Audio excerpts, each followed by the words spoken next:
Ever since Sir David Attenborough's Blue Planet 2 was broadcast last year, the environmental blight caused by our use of plastic has been high in the public consciousness.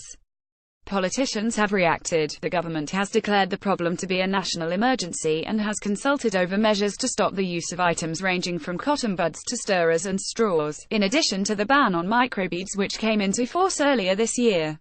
Some retailers are responding too.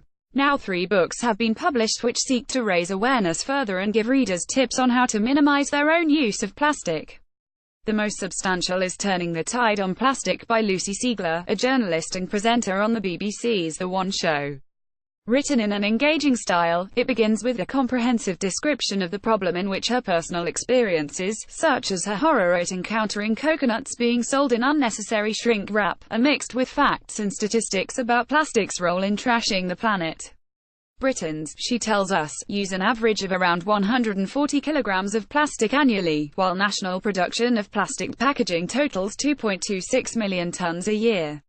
A giant Pacific garbage patch contains 1.8 trillion pieces of rubbish, virtually all of it plastic, and it stretches over 600,000 square miles of ocean. Not all plastic is bad, however. Siegler points out that its use to make heart valves saves lives, while plastic components reduce the weight of cars, cutting fuel emissions. Instead, the enemy is avoidable, unwanted, useless, nuisance plastic, which she says is unnecessarily forced upon us before passing into the environment to inflict devastating harm, killing wildlife and entering the human food chain. From the Corner of the Oval by Beck Dory Stein. Review retailers and manufacturers are responsible for much of this, she argues, taking little responsibility for the waste they generate or for its eventual costs, which are passed on to taxpayers.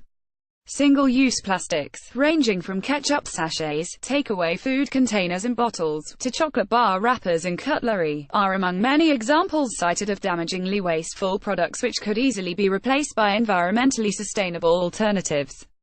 Another target is the false reassurance provided by recycling. Siegler describes the triangular Mobius loop symbol used to indicate recyclable items as misleading because a lack of capacity, high costs and the difficult of sorting materials means that relatively little is converted back into new plastic. Nor are expensive waste-to-energy incineration plants the way forward when the best answer is to stop the superfluous flow of waste in the first place. She devotes the second half of her book to advising us on how to achieve that, giving many useful tips and highlighting websites and retailers that can help us avoid plastics. Not all of this section persuades, though. The idea of keeping a personal daily plastics diary to identify where waste is occurring sounds dispiritingly burdensome and likely only to quell enthusiasm for following the more useful advice that follows. The author's recommendation that the mantra reduce, reuse, recycle be replaced with an alternative 8 rupees is overcomplicated. The book would also have benefited from better editing.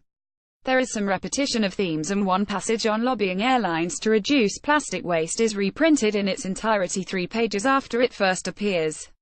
But these are relatively minor failings and there remains much to learn from this 4C-argued book. Less impressive is How to Live Plastic-Free from the Marine Conservation Society headline home, £12.99.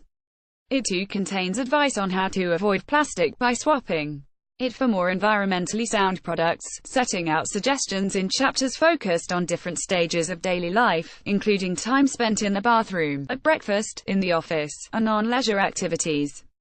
The format makes it easy to identify ways to change behavior, even though ideas such as using homemade tooth powder seem very much for the committed, but the book loses focus by digressing from its exhortations on plastic usage to irrelevant pronouncements on other matters.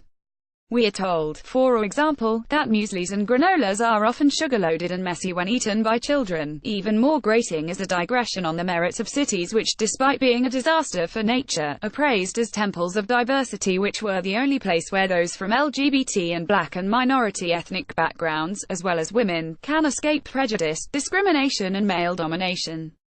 Plastic pollution is less problematic, it seems, if inflicted by those with enlightened attitudes. A third new book, No More Plastic, by Martin Dorey Ebury Press, £6.99, is the shortest and provides a pocket-sized run-through of the problem and what he describes as the 2-minute solution to some of the most common forms of plastic waste.